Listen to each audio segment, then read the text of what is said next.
Senhor está conosco. Amém. O Senhor não nos ampara aqui com o nosso pastor Mendes. Aleluia. Deus é fiel.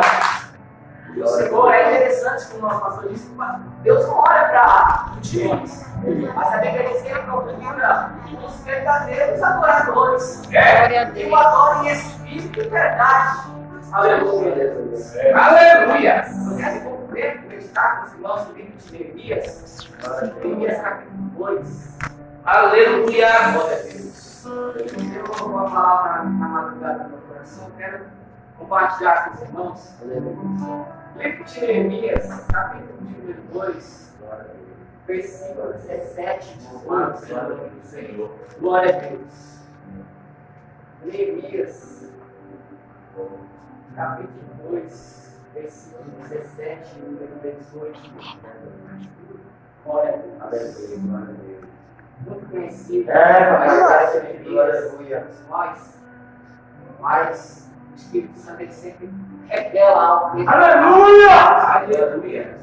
Deus é maravilhoso em nossa vida. Ele é. Neemias, capítulo 2, verso 17. Glória a Deus. Ele diz assim: então lhes disse: vedeis vós a miséria que estamos, e Jerusalém está assolada, e que as suas portas têm sido queimadas. Vinde, pois, e reedifiquemos o muro de Jerusalém, e não estejamos mais em opróbrio.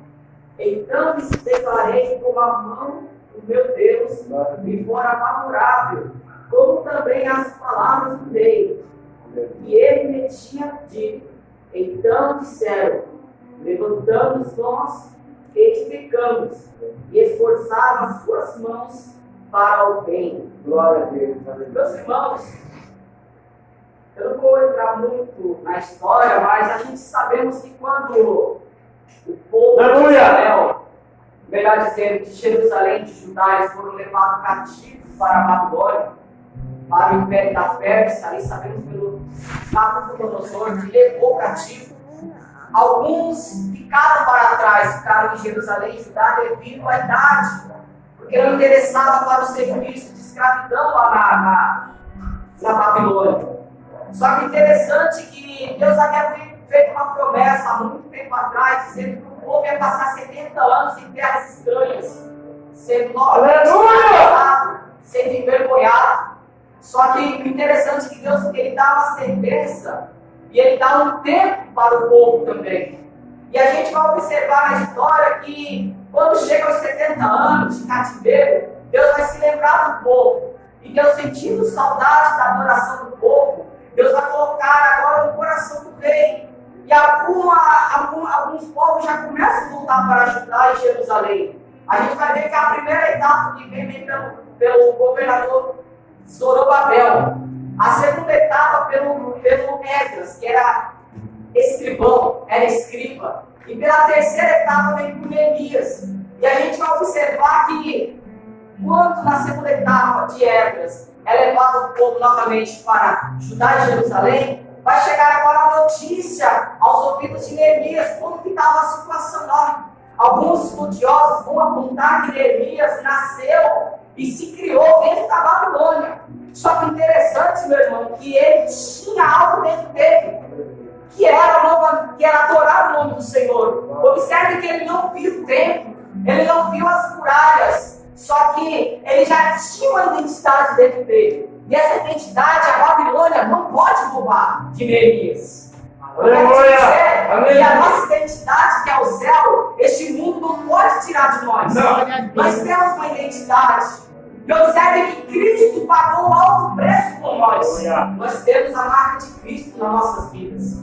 E isso o mundo não pode tirar de nós.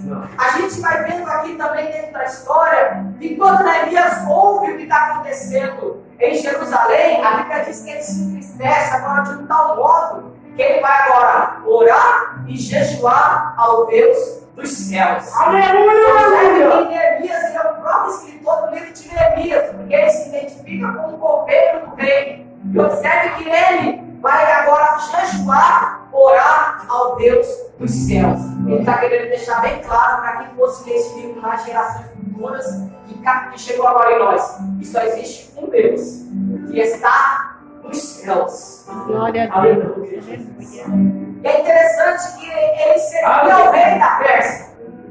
E ele servia vinho, ele tinha que experimentar o vinho e ele dava para o rei. Só que o rei tinha tanta intimidade com Neemias que ele olhou a expressão de Neemias e falou: tem alguma coisa errada com o meu servo. E ele perguntou para Neemias: Neemias, por que você está com semblante triste? Olha só que interessante, mesmo Neemias sendo escravizado numa terra estranha, ele serviu o seu Senhor com alegria. Porque o rei observou a aparência dele e falou: tem alguma coisa errada com ele. Porque ele sempre está sorrindo, ele tem alegria de servir a rainha. Só que interessante, meus irmãos, que o rei vai fazer uma pergunta para ele: por que você está assim? Quero te dizer, meus irmãos, que Deus conhece nós. Deus sabe o nosso levantar e o nosso deitar. Deus conhece aonde o homem... Olha, interessante. Deus sabe além do que a sua esposa, o seu esposo sabe além de ti. Porque o seu esposo ou sua esposa te olha e fala: talvez o Thiago Pedro está legal hoje. Mas Deus olha lá dentro, onde ninguém pode ver, e fala assim: Thiago Pedro não está legal hoje. Tem alguma coisa errada com o meu servo. Observe que no início dessa oração, Jesus perguntou para Bartimeu: o que queres que eu te faça? Aí entra o rei aqui: o que queres que eu te faça, Neemias? Eu quero te ver novamente feliz, Neemias. Olha só que interessante. Deus quer ver a gente novamente feliz. Aleluia! Deus conhece o teu profundo. Deus conhece a tua história. Deus conhece o teu dia que você passou. A Bíblia diz em Apocalipse que Ele tem os olhos como chama de fogo. Nada passa oculto. Aleluia! Só que é interessante que Neemias vai começar agora a dialogar com o rei para falar assim: rei, os sepulcros dos meus pais estão destruídos. Jerusalém está destruída. Interessante que ele lembra dos sepulcros dos pais dele. Peraí, mas ele nasceu na Babilônia? Então quem são os pais dele? Ele está querendo dizer assim para o rei: Senhor, a minha história, porque a minha história não começa aqui, mas a minha história começa lá atrás, está destruída lá atrás. E observe que por causa da história está destruída lá atrás, ele abriu um propósito com Deus. Uma consagração com Deus. Só que é tão interessante que Deus vai mover o coração de um rei que não é cristão, de um rei que não faz parte do povo escolhido de Deus. Olha só, quando Deus quer abençoar, Deus não só usa crente, mas Deus usa também de fora também. Aleluia! Deus move o coração de uma forma tão grande que o rei dá cartas para ele atravessar 127 províncias, atravessar em paz.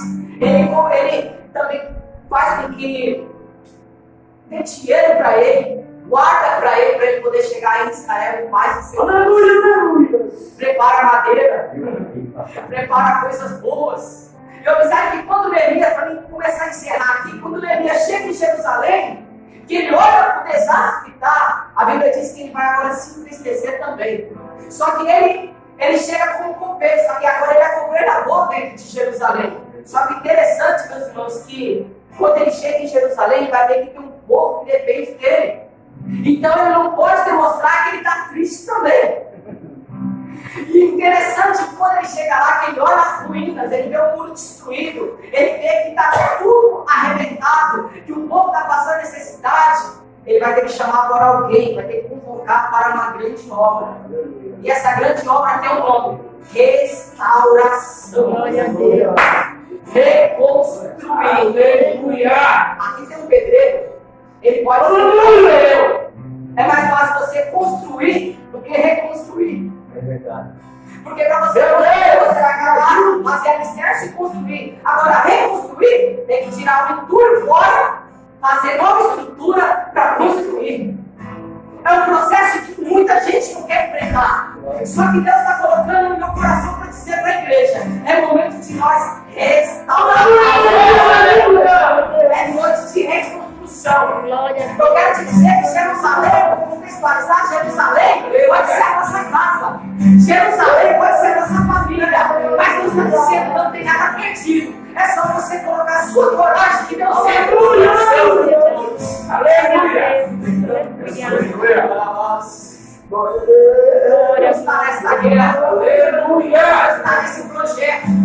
Não vamos desanimar, porque a circunstância mostra para nós que nós não vamos conseguir já correr. Só que se Deus se levantar nessa noite e dizer, vai, pode ter certeza que você vai conseguir.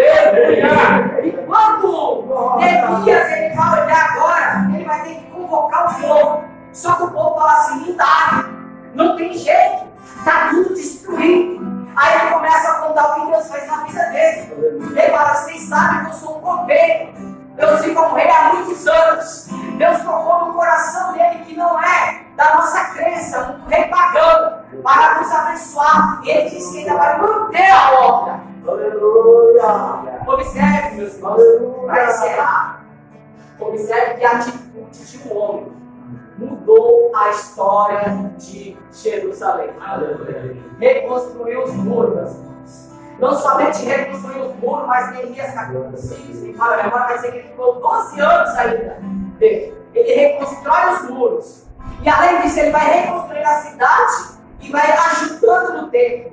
E é tão interessante que tem dois personagens muito interessantes que tentam atrapalhar a vida de Neemias. Meu Deus! Tem dois personagens, aleluia, que tentam impedir. Só que a Bíblia diz que, se não me engano, é Sanballat, né?